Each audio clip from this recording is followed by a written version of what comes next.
To you, sir. As a child, I can fondly remember growing up in North Carolina and being in class one day, and all of a sudden a strange alarm goes off, and all of us kids have to rush out to the hallway and get down for a tornado drill. I don't know if anybody's ever had one of these before, but it was an unannounced tornado drill, and it was storming that day.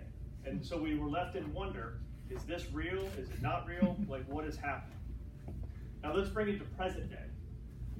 Our children are sitting in class, they're hearing a weird sound. All of a sudden the teacher gets up, runs, goes and locks the door, cuts the lights off, tells the kids to get in the corner of the classroom and don't talk. While people are walking in the hallways, banging on the teacher's doors and trying to act like they're trying to get in. That's an active shooter drill. That's what's happening nowadays. I think there's a better way than doing it like that. When I was a brand new parent, I was then, and I still am obsessed with keeping my children safe. For example, it has driven me crazy that both our daughters stayed at their colleges in North Carolina during Hurricane Florence. But talking with them and working with them, they had a plan and they were able to do it safely.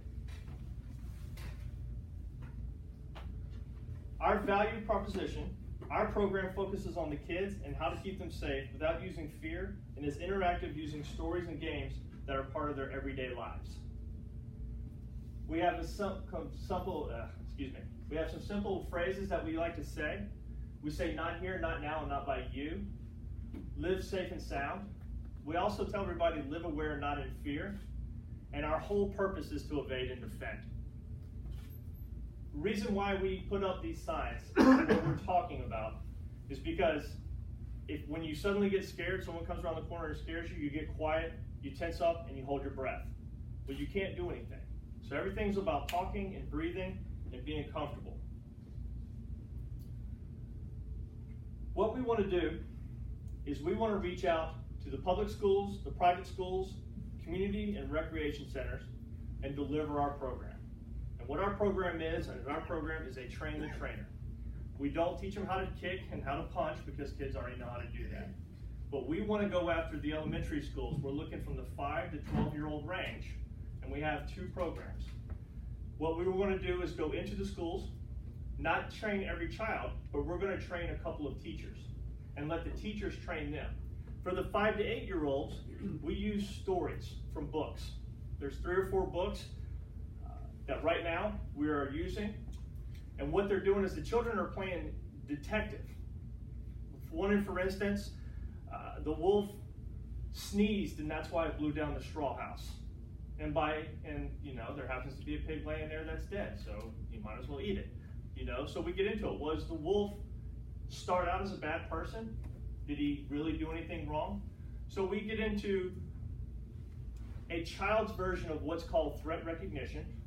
We get into talking about who is safe. Who do we go to when we feel like we're in trouble? Who can we trust? We've always told our children, at least I was told, is that the police and firefighters are always safe. You can go to your teacher if you have problems. Our children are relatively safe in our homes, and our children are relatively safe at schools or at shopping centers. But it's that commuting back and forth when they're waiting at the bus stop by themselves.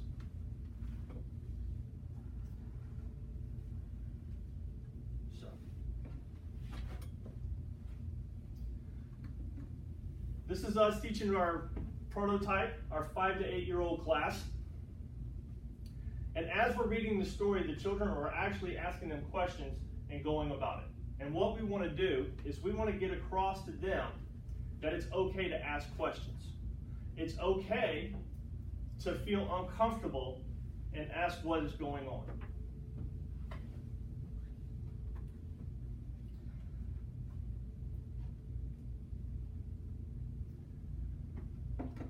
I am retired military. I spent over 22 years as a federal law enforcement officer. That is my background. I was the subject matter expert for law enforcement for the United States Coast Guard.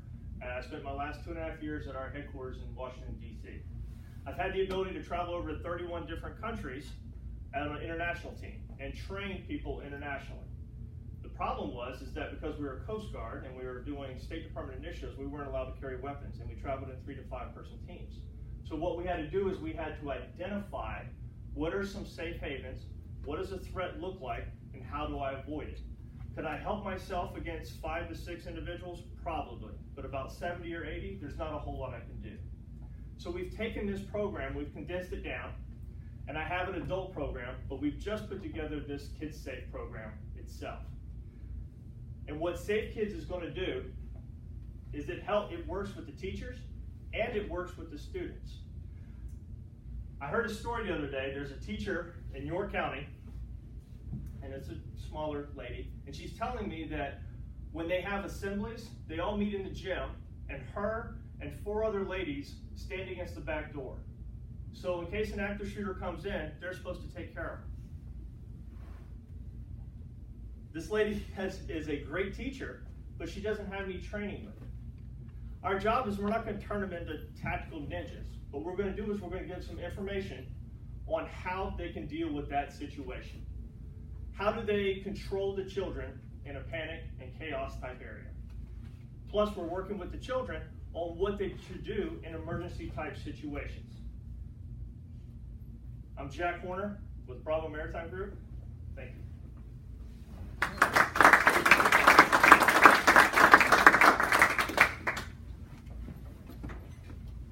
Did you say you have tested this out already? We did. We ran a 5 to 8-year-old test, and we have the 9 to 12-year-olds. We're going to be running a test as well.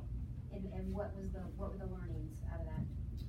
The biggest learning we had, the biggest feedback was because we had the parents sit in the class as well, is the parents gave us a lot of feedback on, well, I didn't know that.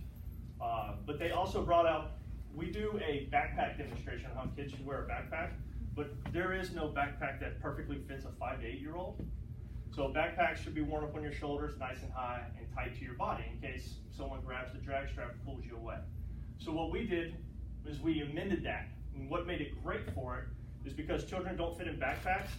If someone wants to grab the child by the backpack, they just put their arms up and drop, and they come right out of the backpack. As soon as they feel themselves hit the ground, they take off running. And so we actually did that in the class and demonstrated. I didn't grab the kids, but I had the parents, the fathers, try to grab them by their backpacks and pick them up, and the kids were gone. They couldn't stop them. So you gave us an example of an active shooter situation, and then you told us that there was a better way to do that, and I never got the better way to do that. Okay, for me, for kindergarten to 6th grade, there's no reason to run an active shooter drill in school with students there.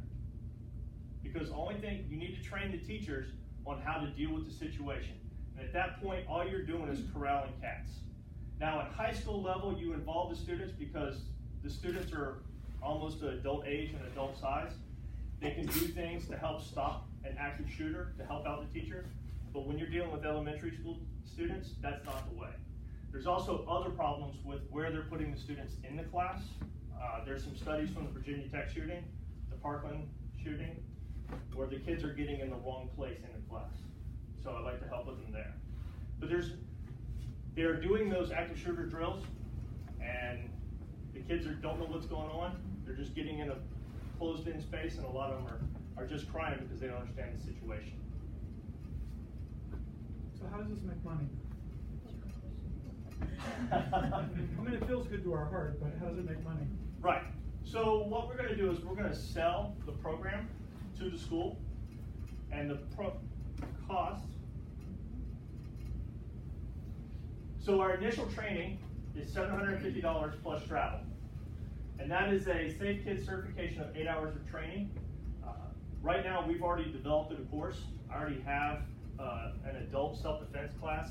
So I just pared it down from that. I took out a lot of the strikes, but still situational awareness and everything else is in there. And my cost to me, because we don't have employees, I use 1099 instructors. So when I have something come on, I can just bring them in. And it's $540 to pay an instructor and an assistant. Do you have to have liability? They sign this contract and something happens to So, it, or? With the contractors themselves, are you talking with the contractors or with the school? The company, with you. Okay, so the contractors, we have a contract set up with each other, and it's a limited liability.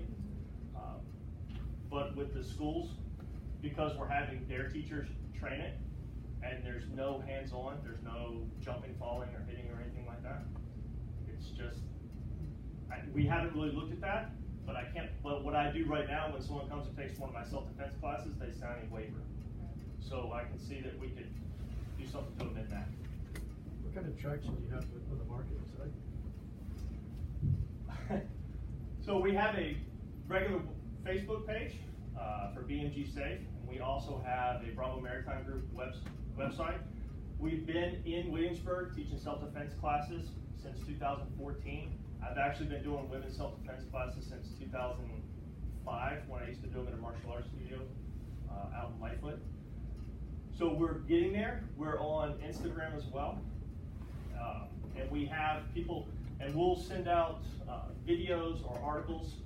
And plus, we were just featured in the Next Door Neighbor in the August edition.